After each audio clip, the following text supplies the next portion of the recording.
Selamat pagi, apa benar ini dengan keluarga Ibu Siti? Selamat pagi, benar saya keluarga dari Bu Siti. Ya, kami dari Tenaga Kesehatan Universitas Airlangga ingin melakukan penyuluhan pada Kamis 1 Desember 2022 mengenai diabetes mellitus. Apakah dari keluarga Bu Siti bersedia untuk kami datangi? Oh baik, silahkan. Baik Bu, terima kasih. Sampai bertemu di hari Kamis.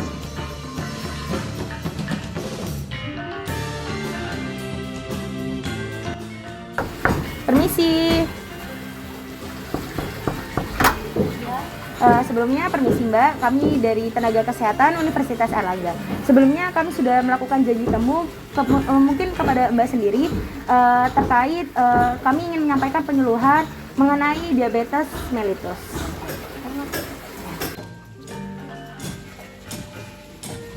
Sebelumnya ini mungkin bisa dilihat. Sebelumnya perkenalkan kami dari Tenaga Kesehatan Universitas Airlangga. Di sini maksud kedatangan kami ingin melakukan penyuluhan terkait penyakit diabetes mellitus. Nah sebelumnya diabetes itu adalah suatu kondisi di mana kadar gula yang ada di dalam tubuh itu tinggi. Tubuh memproduksi insulin, yaitu suatu hormon yang dikeluarkan oleh pankreas untuk memecah gula yang dikonsumsi dalam makanan. Kemudian apa saja sih komplikasi dan akibat dari diabetes sendiri? Jadi komplikasi diabetes berkembang secara bertahap ketika terlalu banyak gula menetap dalam aliran darah. Untuk waktu yang lama, hal itu dapat mempengaruhi pembuluh darah, saraf, mata, ginjal, dan sistem kardiovaskular. Kemudian komplikasi termasuk serangan jantung dan stroke, infeksi kaki yang berat menyebabkan gangren dapat mengakibatkan amputasi. Jadi kan di sini pada lansia ibu pasti kan kadang kurang memperhatikan aktivitasnya, jadi mungkin bisa kepleset atau segala macam. Jadi di sini kami ingin mengingatkan bahwasanya dari ibu sendiri harus berhati-hati ketika melakukan aktivitas agar menghindari hal-hal yang tidak diinginkan. Kemudian untuk pencegahan diabetes, untuk pencegahan diabetes itu dapat dilakukan. Mungkin hal yang penting yang dapat dilakukan oleh ibu sendiri yang pertama pastinya minum obat secara teratur yang dimana resepnya itu sudah didasarkan oleh dokter. Kemudian mengetahui dengan teratur tingkat gula darah dengan pergi ke rumah sakit untuk tes apakah gula darah ibu itu tinggi atau rendah. Kemudian makan makanan yang sehat.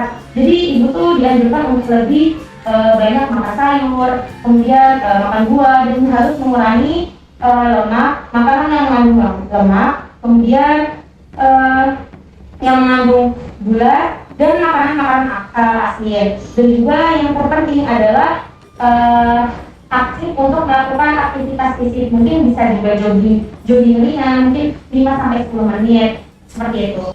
Mungkin itu apakah dari ibu atau dari keluarganya apakah ada yang ingin ditanyakan atau adakah keluhan yang mungkin bisa kami bantu untuk mengatasi?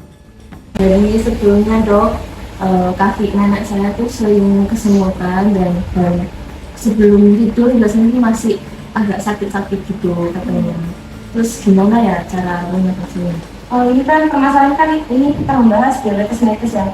Nah di mana bagian kaki itu bisa saja aliran darah itu tidak lancar. Jadi mungkin yang bisa dilakukan Mbak sendiri ini yang pertama mungkin sebelum tidur itu biasakan untuk memijat kecil kakinya agar aliran darahnya itu lancar.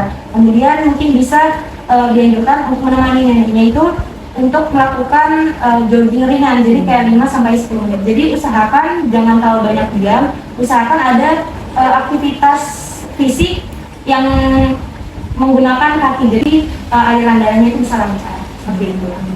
Ya mungkin sekian yang bisa kami sampaikan terkait penyuluhan mengenai penyakit diabetes mellitus. Jadi semoga apa yang kami sampaikan itu berguna bagi ibu dan juga keluarga sendiri untuk membantu ibunya ini mencegah terjadinya peningkatan kadar gula darah untuk menghindari diabetes mellitus. Jadi sekian yang dapat kami sampaikan. Terima kasih. Untuk ibunya semoga cepat sembuh ya ibu. Ya. Pagi Ibu, apakah benar ini dengan Ibu Siti? Benar, saya keluarga dari Bu Siti. Saya di sini dari Tenaga Kesehatan Universitas Airlangga. Maksud dan tujuan saya menghubungi Ibu yaitu ingin mengetahui perkembangan setelah rekan saya melakukan penyampaian penyuluhan kepada Ibu. Sejak kedatangan tenaga kesehatan dari Universitas Airlangga, nenek saya sudah rutin untuk check up dan alhamdulillah kadar gula darahnya menurun. Jadi dapat disimpulkan bahwa apabila penyuluhan yang kita lakukan sudah lebih baik, mungkin untuk kedepannya bisa ditingkatkan lagi. Sekian dari saya Ibu, terima kasih.